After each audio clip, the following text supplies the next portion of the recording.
What's up, everybody, and welcome to Rock Video Rental. I am Brandon, and with me, as always, is Caleb. Caleb, how's it going? It's going, now that the rainy season may have ended for a little bit. Now we're in the idiots lighting off fireworks all night season. Oh yeah, you were telling me about that. They literally just stopped like 15 minutes ago. And to give you guys an idea, we always record at night, and 15 minutes ago was 11 o'clock at night. Yeah, the cops finally showed up and told him to shut up, right? I don't know. They showed up last night, and it only got worse after that. I don't get it. I mean, like I can get it. Like my parents, where I grew up, Mhm. and I can't remember if you said this is how it was for you too.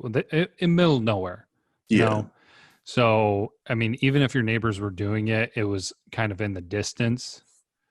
So that's one thing. But you live in town. I live, a little bit outside of town. We had a little bit last night, but it was somebody like probably a mile or so away. So I don't get it. But yeah, it's a bit ridiculous and excessive.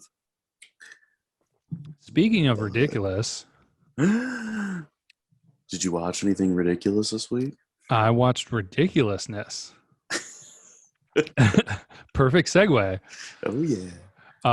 Yeah, so my wife and I have been struggling finding things to watch. She has been enjoying The Bachelor, The Bachelorette, Married at First Sight, uh, other shows that I feel like I shouldn't know the names of. So, and so while she's watching that, I'm either playing on the Nintendo Switch or scrolling on my phone most of the time. But so we tried a couple things. We watched Ridiculousness. That's what we've been watching recently. And then we also had watched the first season of Mr. Mayor with Ted Danson. Hmm. Not too bad, pretty funny. Very current comedy. I don't know if they're going to be making more seasons or not, but the first season was pretty good. If you enjoyed The Good Place, then you'll probably enjoy this one because I feel like the comedy is quite similar. So Rock. outside of that, I also watched a movie. Mhm. So, first time in a while. I'm trying to do it so that I do that once a week, watch a movie so I can talk about it a little bit. A little bit older one. I didn't realize it had been so long since it came out, but well, not that long, but did you ever see The Grand Budapest Hotel? No, I have not. Yeah, I was randomly scrolling things and I saw that and I was like, oh, I've been meaning to watch it. So I watched that over a span of 2 nights, and it's a Wes Anderson film. So I knew what I was getting myself into. Um, I don't know if you're familiar with his movies specifically. I don't know if you know his work I know too who well. he is. Yeah. I mean, you've seen some of his movies. Oh, The probably. the Royal Tenenbaums. Nope, but I know what it is. Oh, you haven't seen that one? No. I thought we talked about that with one time when we were talking about The Big Lebowski and a couple other movies. I thought the Royal No, Tenenbaums I'm came like up. looking up his filmography right now, and I don't think I saw any of his movies. Oh, really? Yeah. Well, I've seen Fantastic Mr. Fox. I saw a little bit of Life Aquatic. I feel like there's a Sing. Obviously, had a part with that. Rushmore. Rushmore, I haven't seen, but I'm familiar with what that one's about. I thought there was one more of his. Anyways, so I had some familiarity with what he does, so I knew I was getting to. It is definitely a unique film, and it is what I kind of like to say an artsy film Hmm. because it very much focuses on some of the artistic aspects, the aesthetics, the filmography, and things like that. So I enjoyed it. It was quirky. I had no idea what the story was going to be about, but it wasn't too bad. But the cast was like, I don't know how he does it, but all his movies have ridiculous casts. I mean, I couldn't count how many well-known actors and actresses were in this movie.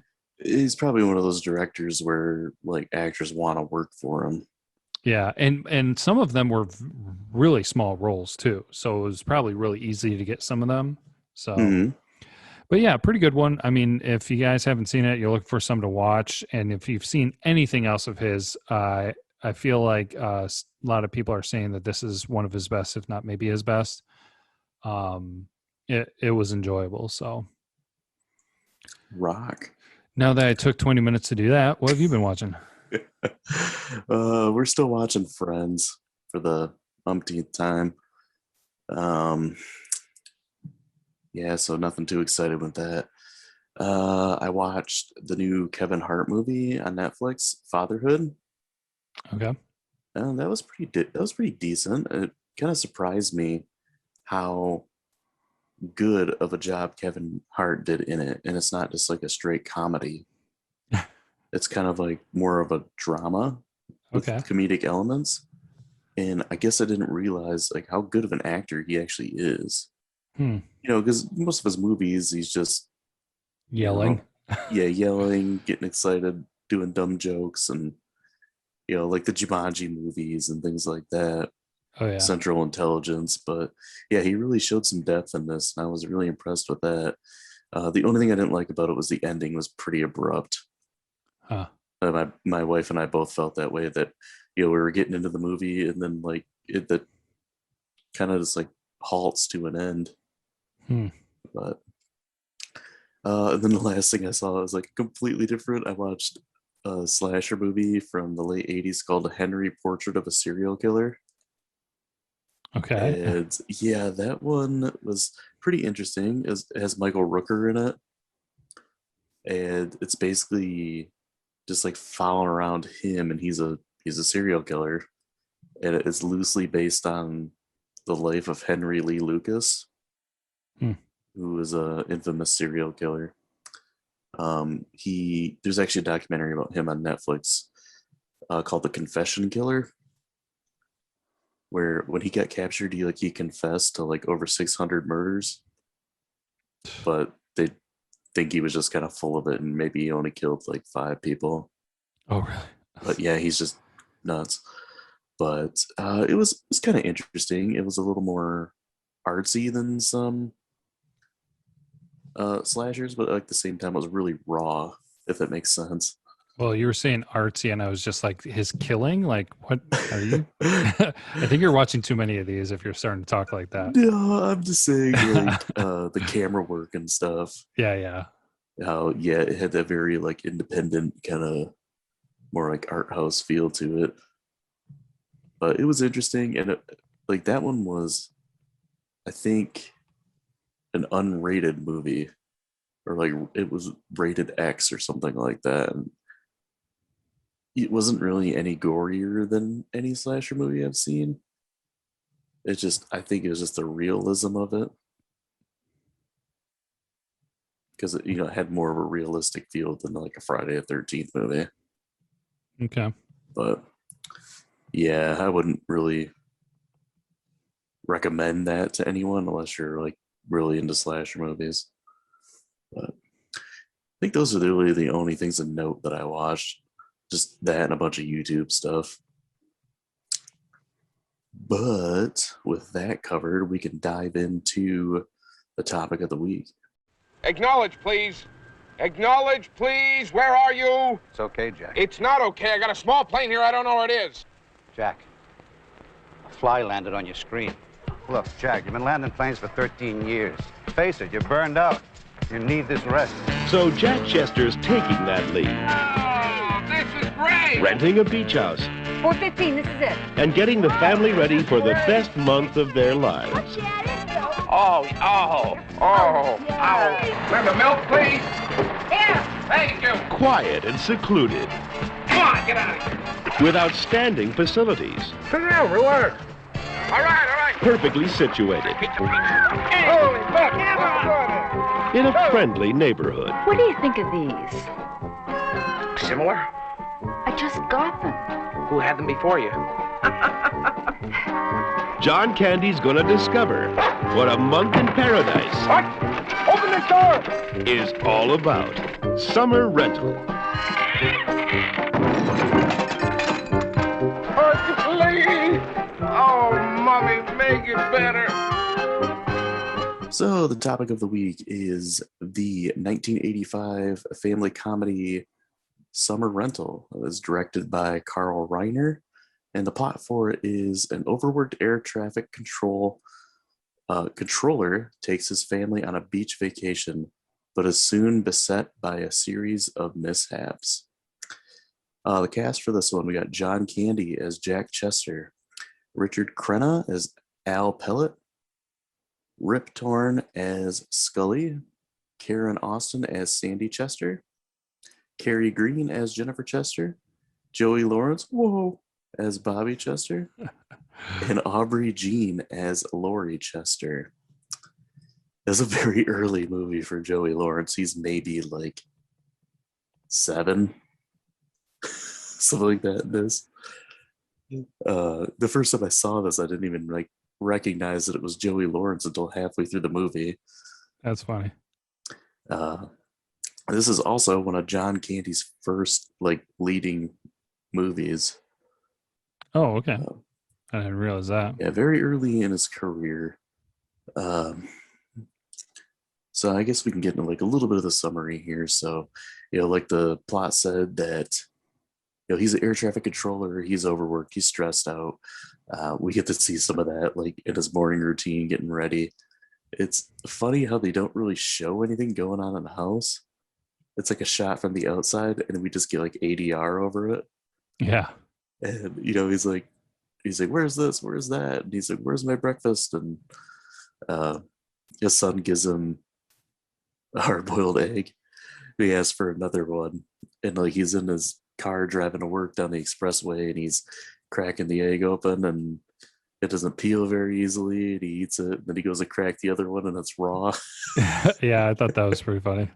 He's like, that's my fault. He's like, I didn't tell him to hard boil it.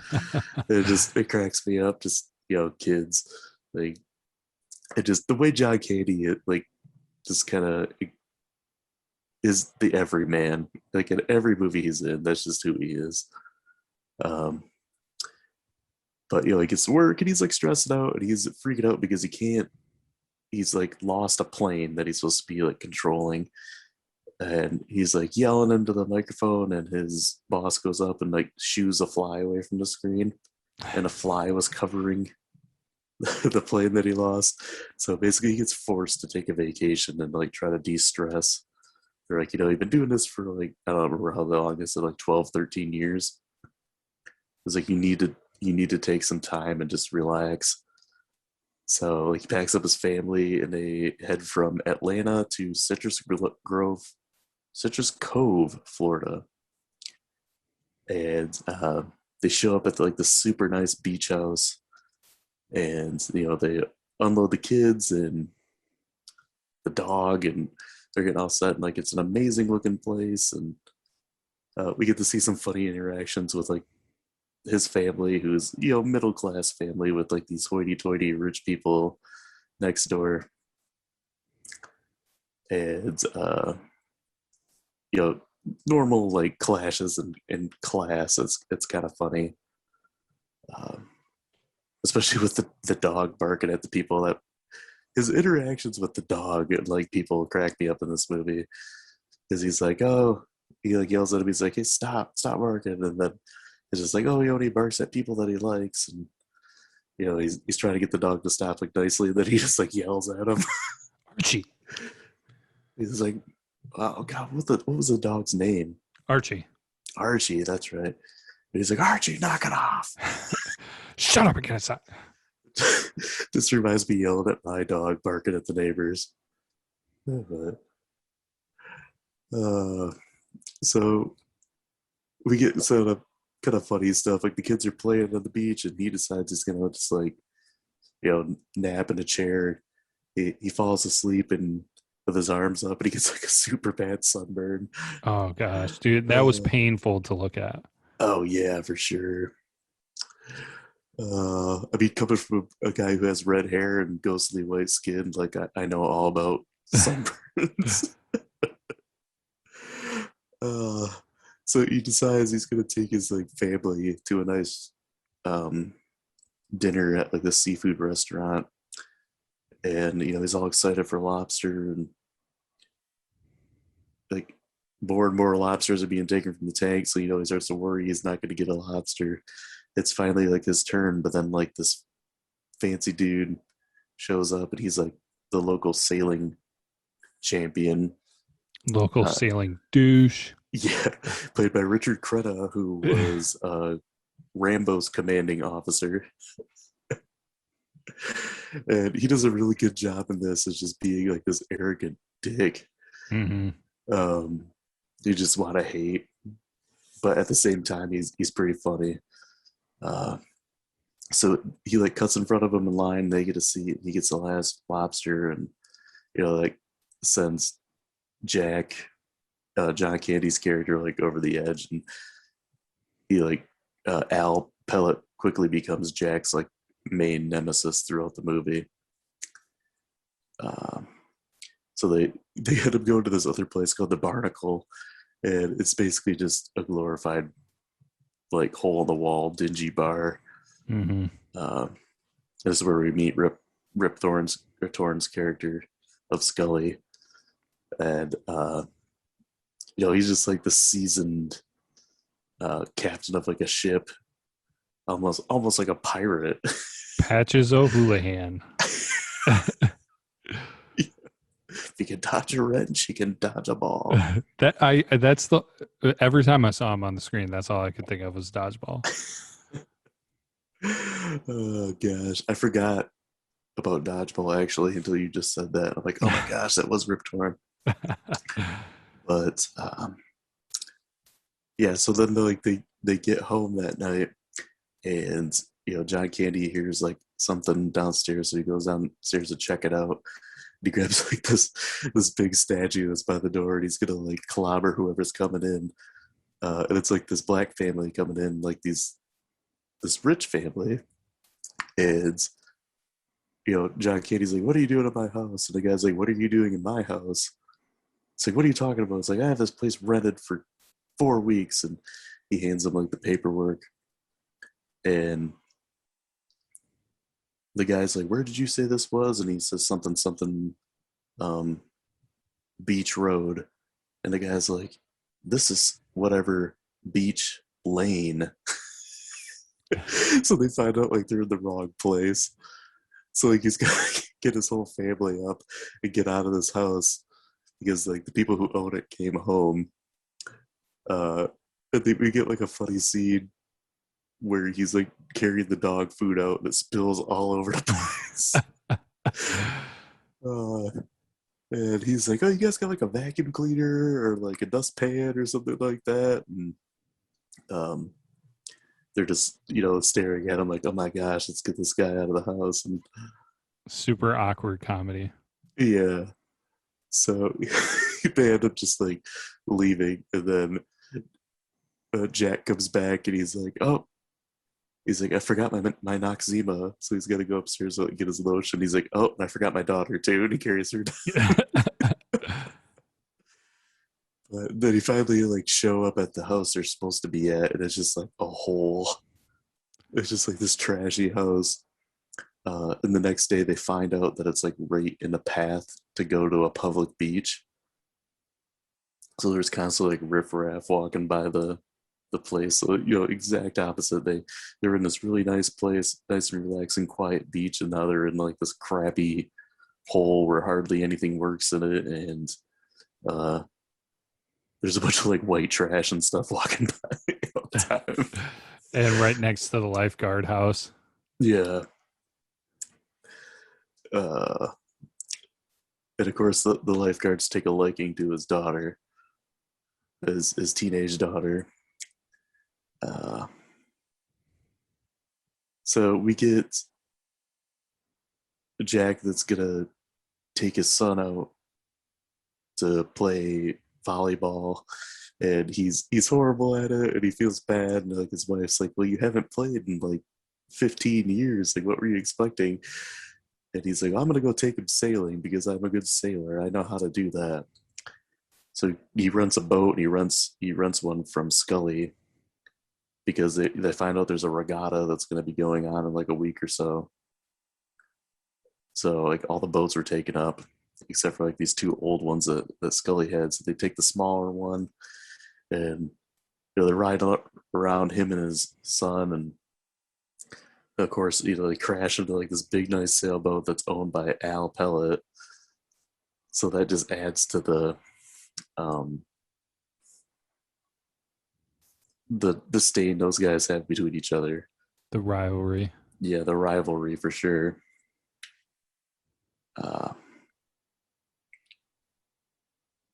And like, Jack ends up hurting his knee and he gets like a cast on it. So he's basically just locked inside for a while. And it keeps getting to him that, this whole thing with trying to sail, and then like that Al just annoys him, and Al's won the regatta like numerous times in a row, and he thinks he's just like top of the heap kind of thing. So he decides he's going to take sailing lessons from Scully.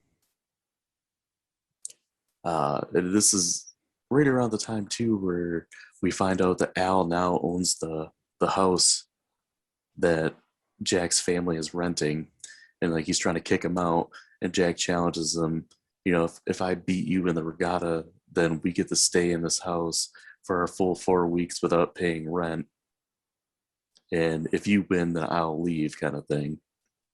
Yeah, and I'll pay you for the full month, or yeah, and something I'll pay you. Yeah, pay you for everything. So of course he takes it, and then we get like some awesome 80s montages of fixing up this old boat, which is the restaurant. Yeah, the Barnacle. I thought that too. I was just like, oh, gotta have the montage. Oh yeah, complete with Jimmy Buffett song. But Jack's taking all his lessons, and then like his family's going off and doing things, because they don't know initially that he's like doing these lessons until like he makes that bet. So they're working on getting the Barnacle all back together. And then like we had the race, and then of course, in typical 80s movie fashion, they get the old boat looking great, running great, and then they beat the bad guy in the race. And they win it because John Candy's pants. Yeah, they win it because John Candy flies his pants as one of the sails, and he's a big dude, so I felt that there was a lot of similarities between this and The Great Outdoors, kind of. Mm-hmm. Just typical summer movie kind of a thing. But then, I felt it was, one of those standard things. You have your main character develops a rivalry, and then they develop a competition, and then of course the montage, and then they come from behind victory. The only thing I enjoyed this movie, I have not seen it before. Mm-hmm. It kind of dragged a little bit. Yeah, it does have its like lulls, I'll say. Yeah, like there was good stuff at the beginning, all up into the way to the part where they got into the new crappy house. And then once he started his sailing lessons with his injured leg, it really slowed down. Mm-hmm. And not just what was going on slowed down, but like the comedy took a big dip there in the middle. Yeah, and I mean, you got some funny scenes in like classic John Candy with like the neighbor lady with the fake boobs that kept showing everybody her boobs to try to get like their opinion on it. Yeah, just like her interaction with John Candy just cracks me up in that scene, because he's trying not to look at her, but she's like standing there like in front of him with her top down, like, what do you think? Like, do they look normal? And then he's worried the husband is going to beat him up, but the husband doesn't care. yeah, the husband's like, oh my gosh, we just tell her that they look fine. He's like, here, give them a touch. They feel normal. It's just so funny. Just John Candy's like awkward delivery, and I don't know. It's just classic John Candy. But yeah, I'll agree. Like, there's a part in the middle that kind of drags a little bit. And this one isn't really like a super well-known John Candy movie. No, I had not heard it before until you brought it up to put on our list. So Yeah, it's definitely one that's like, it's one of those movies it's an okay movie, but it's better because John Candy's in it. oh yeah, absolutely. Like if it wasn't John Candy, I don't think it would have gone very well. I mean, I kind of feel like, somebody could have swapped with him, like maybe Dan Aykroyd or Steve Martin. Yeah, Steve Martin, maybe even Chevy Chase, Yeah. like But one of those big guys at the same time as John Candy. yeah, but would have to be like one of those characters, not anybody else. Because I mean, you mentioning that it was his first leading role and just like some other rough edges. It's not a home run, but definitely entertaining. So, and John Yeah. Candy made it better, like you said. Hmm. Yeah, this is one I saw on cable. Like, that was like the first time I knew it existed. I was flipping through and I saw like Summer Rental. What's this? And I clicked on it, and like John Candy was on there, and I'm like, oh, John Candy, I love him. And I ended up watching it. I really got into it and ended up like finishing the whole thing because I caught it kind of at the beginning. Nice. Like, I think they just got to Florida when I turned it on. So yeah, it kind of like sat in the back of my mind for a while. And then one day it was on Netflix and I watched it again. And I'm like, I forgot how much I liked this movie. But I don't think it's really like streaming anywhere right now. Like, I bought it off Amazon Prime last year because I had a lot of those $1 digital money or whatever it is they have on Amazon if you select like the Oh yeah. no rush. Mm-hmm. So like I got this, I just used that to buy it. Because it was on Netflix for a long time and they took it down. And then of course when I wanted to watch it, I couldn't. So but yeah, like this is why I want to you see on streaming very often, and it could be just because I don't think it has like a Blu-ray release. Probably. It's never had a Blu-ray release. But yeah, I guess the acting in it, we kind of touched a little bit. Like John Candy is as good as ever. You get some there's some spots where he had to be improvising, and that scene where the neighbor flashes her boobs at him and talks to him like that, that was probably improv. just the way, because it's like that in a lot of John Candy movies, like how he says the lines and everything. It's just like that had to be something that he came up with. Yeah. And then Richard Crenna as Al, like I thought he did like a really good job in this. Like I said, he's just the guy that you want to punch in the face, but at the same time he's comical, mostly because he's a caricature basically. Yeah, I was surprised. I did not know he kind of had that range. Yeah, me either. I didn't know he had like a comedic side to him until I saw this. I was like, because when I first saw him, I was like, oh, that's just the Rambo's commanding officer. But Rip Torn, he's always great in everything he's in. It's a good kind of character actor. Mm-hmm. Some of the other funny characters, you get that the little dude that's on the boat with them. Yeah, that hangs out with like the youngest little girl there at the end, like she's brushing his hair and stuff. That John Candy picks up and moves around. Yeah, because he's like tiny. He's probably not even 5 foot tall. But yeah, he's got some funny moments too, just being like a goofy character he is. I didn't really mention either that John Larroquette is in this, like a really small role. Mhm. He's the guy that like John Candy's family meets at the movie theater. Yeah. Yeah, that was kind of interesting too because I thought there was going to be a dynamic with him. Yeah, they kind of like introduced his character, and then they went and like hung out with him on his boat, and that was pretty much it. Yeah. You know, I thought when I first saw this, I thought I was like, okay, well, he's gonna try to move in on John Candy's wife, Yeah. and he doesn't. He's just kind of just like a nice guy they meet.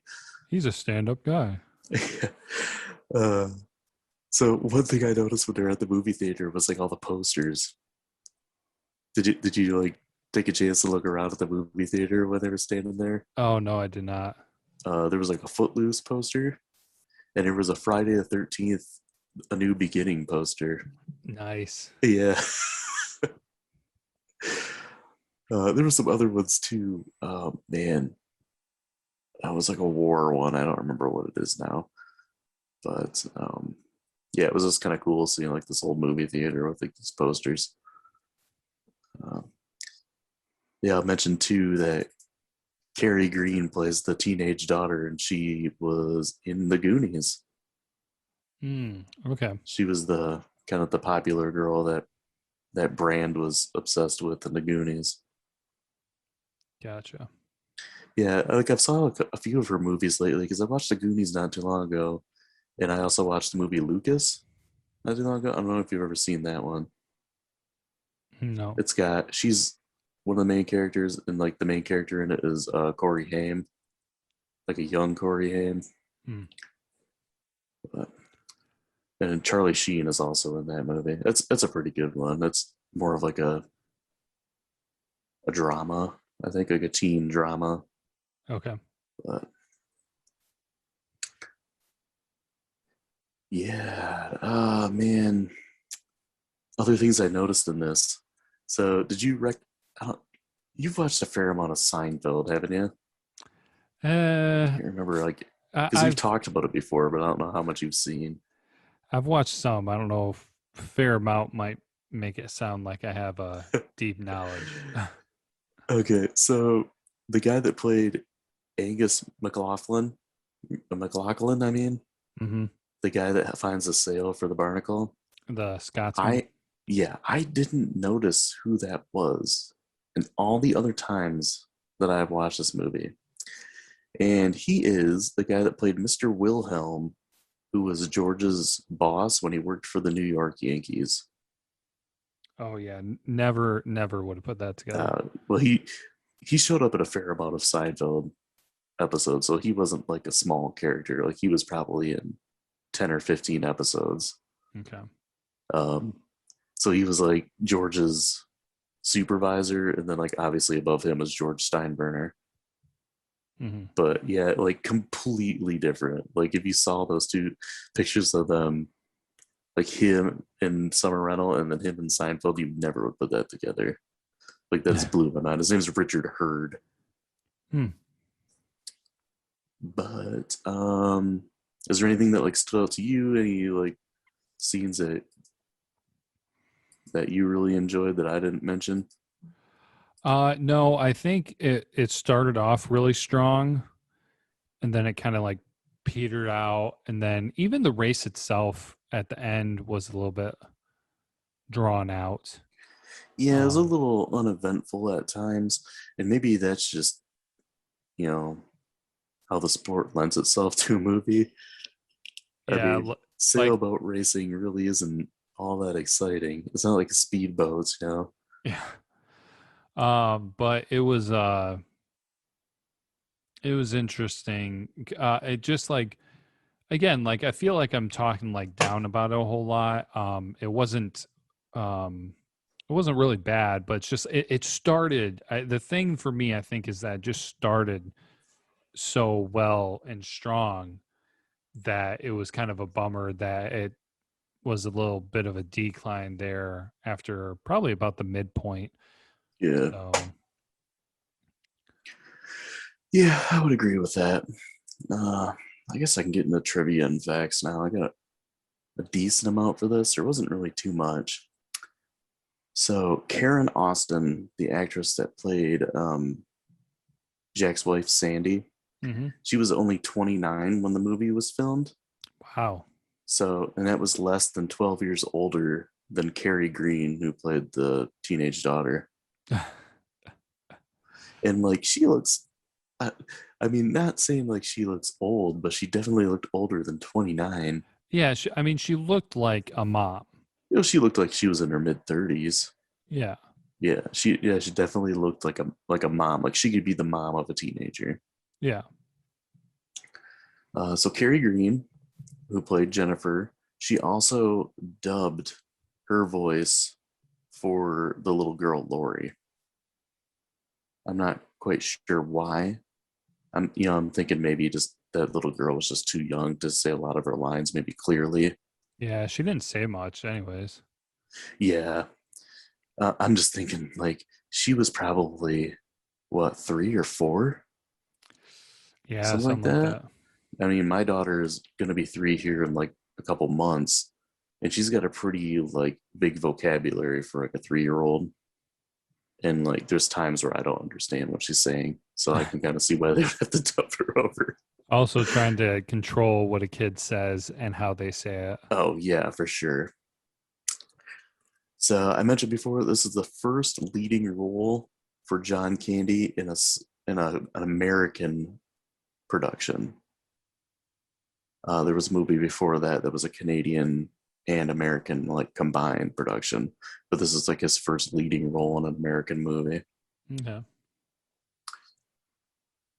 So the radio announces at one point that the temperature was 105, climbing to 110, and Mhm. it says that it was a record high for the day. Well, temperatures in Florida never get that hot, other than like the feels like temperature. Okay. It says due to the combination of humidity, sea breezes, and afternoon thunderstorms. Hmm. So one of my favorite scenes in the film is where they go on the beach and John Candy, being the dad, has to carry everything, Oh my gosh. including like his 3-year-old daughter. It just cracks me up because I tell you how many times I've like, here, carry the diaper bag, carry this, carry the baby in the carrying seat.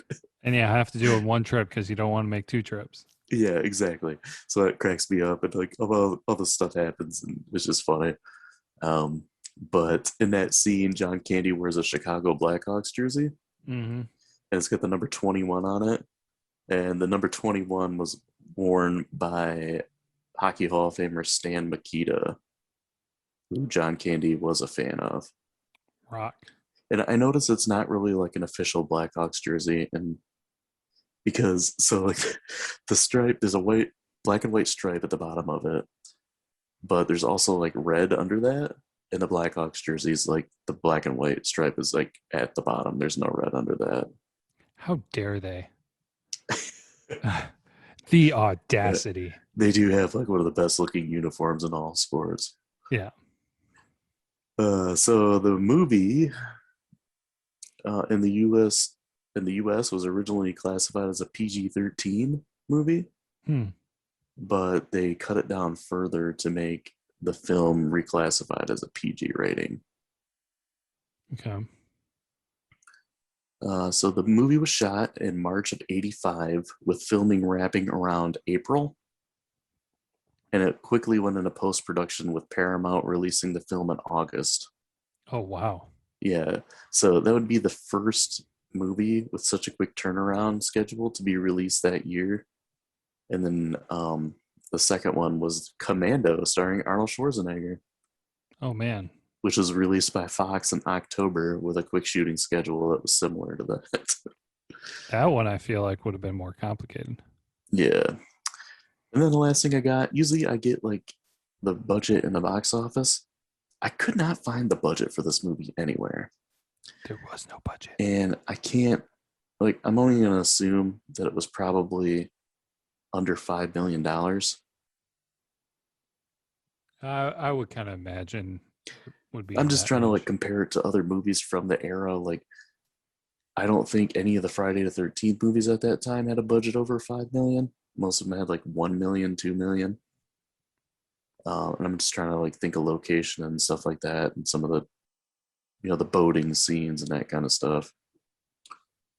But the box office for it was 24.6. Okay. So I'm assuming it probably made money. It just wasn't as big of a hit as I thought it was going to be. Yeah. But that is all I got for trivia. So let's go into the grades. I'm actually going to remember to do this time. All right. I got IMDb and Rotten Tomatoes. What do you think those are? IMDb 5.9. It is a 6.3. Ooh, close. Rotten Tomatoes critics 52%. Way off. I don't know why, but it's a 17. Whoa. Yeah. Critics apparently hated it. Wow. I imagined maybe they would drop it to like 30%, but holy cow. Maybe they're just having a hard time seeing John Candy as a leading guy. Maybe they have something against Canadians. Maybe. And then fan, let's go 55%. 51. Hey. So I'll take that. And same thing with the IMDb score, like of 6.3. I think that's fair. Yeah. Yeah, I would anywhere from like 5.5 to 6.5, I guess I could have rolled with. Does that mean you're ready to give a grade of your own? Yeah, I mean, I'll just give mine right now. Like I said, I've seen this a few times. It's not like one of my all-time favorites. It's not even like my favorite John Candy movie, but it is one that I enjoy, and I think it has a pretty decent premise. It's very, very similar to The Great Outdoors, and is also extremely similar to One Crazy Summer with John Cusack. Okay. I watched that not too long ago. Oh, One Crazy Summer is kind of a wacky movie. We'll have to talk about that one sometime. But, so Summer Rental came out in 85. One Crazy Summer came out in 86. They both have a boat racing regatta in them. And they both take place, I think, in Florida. Dude, you know what I was thinking of the whole time whenever they were sailing?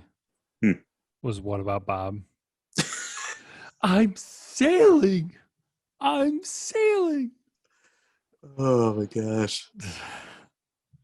Good old Bill Murray. Dude, that's another person that could have played the role of Jack. Bill Murray would have been interesting. Yeah, he would have been interesting. I think some of the other ones we mentioned would have been better because especially like more of the family guy. Yeah, well, especially like Chevy Chase and Steve Martin, they have that they've shown that range of dynamics between being like, oh, I'm the calm, cool dad to like, I just snapped and lost my mind. I'm going to punch somebody in the face. Which I can relate to. Yeah. Oh, yeah. So this movie takes place in Florida, and One Crazy Summer takes place in Nantucket. So Massachusetts for that one. But if we ever get around to watching that one, you'll see the similarities. I don't know if it was intentional or not with One Crazy Summer, but we'll see. Yeah, as for similar it is with The Great Outdoors. It's not as strong as The Great Outdoors. I think a lot of that is too because, John Candy didn't have a Dan Aykroyd to play off from. In this, where those two guys had such great chemistry in The Great Outdoors. It was really cool to see them working with each other. But I mean, at the same time, like John Candy had pretty good chemistry with Rip Torn in this. Yeah. I felt like, and it was kind of an interesting dynamic. And, much like all of John Candy's movies, they're better with having him in it. So it's, like I said, it's a movie that I enjoy watching from time to time, but it's not like one of my all-time favorites. So I gave it a 4 out of 5. Okay. I thought that was a pretty solid rating for that. Nice.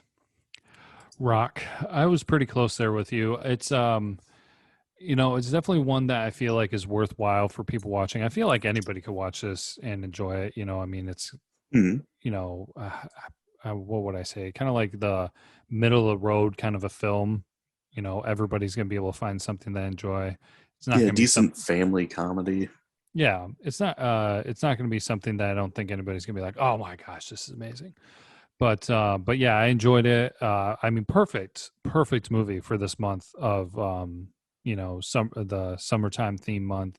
Hmm. Fit really well in there. I enjoyed watching something new. John Candy, the family, did a great performance, and also by Scully and Bobby Chester, or sorry, not Bobby Chester. Wow. Richard Crenna Yeah. as Al. Mm-hmm. And so like there were strong performances, but really, like I said, it was kind of a unfortunate thing because I feel like it could have been stronger. Like it was missing something, either maybe more comedy between Scully and John Candy's character Jack, or maybe more beef between John Candy and Richard, but it lost momentum, and so I gave it a 3.5 out of 5. Yeah, it's fair. Yeah, I don't think I was in between 3 and 4, and I landed at 3.5. Yeah, I'd agree. There's a YouTube channel that I watch.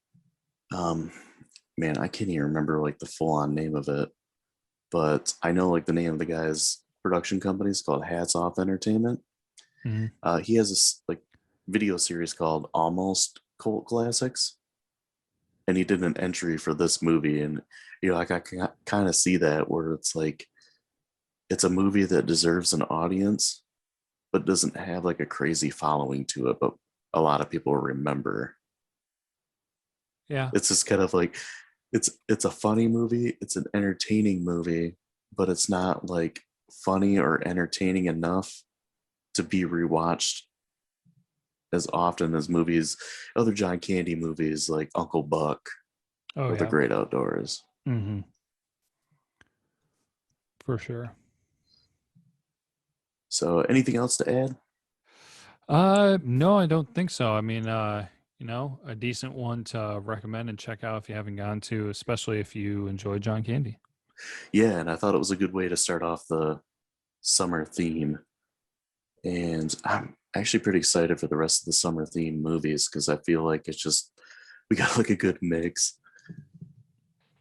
Yeah, me too.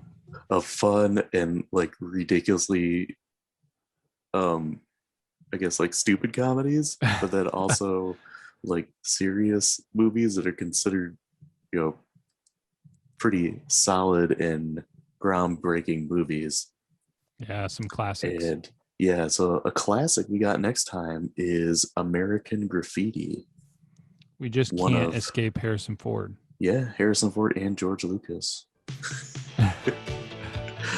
But yeah, so until then, as always, be kind and be kind. Sometimes I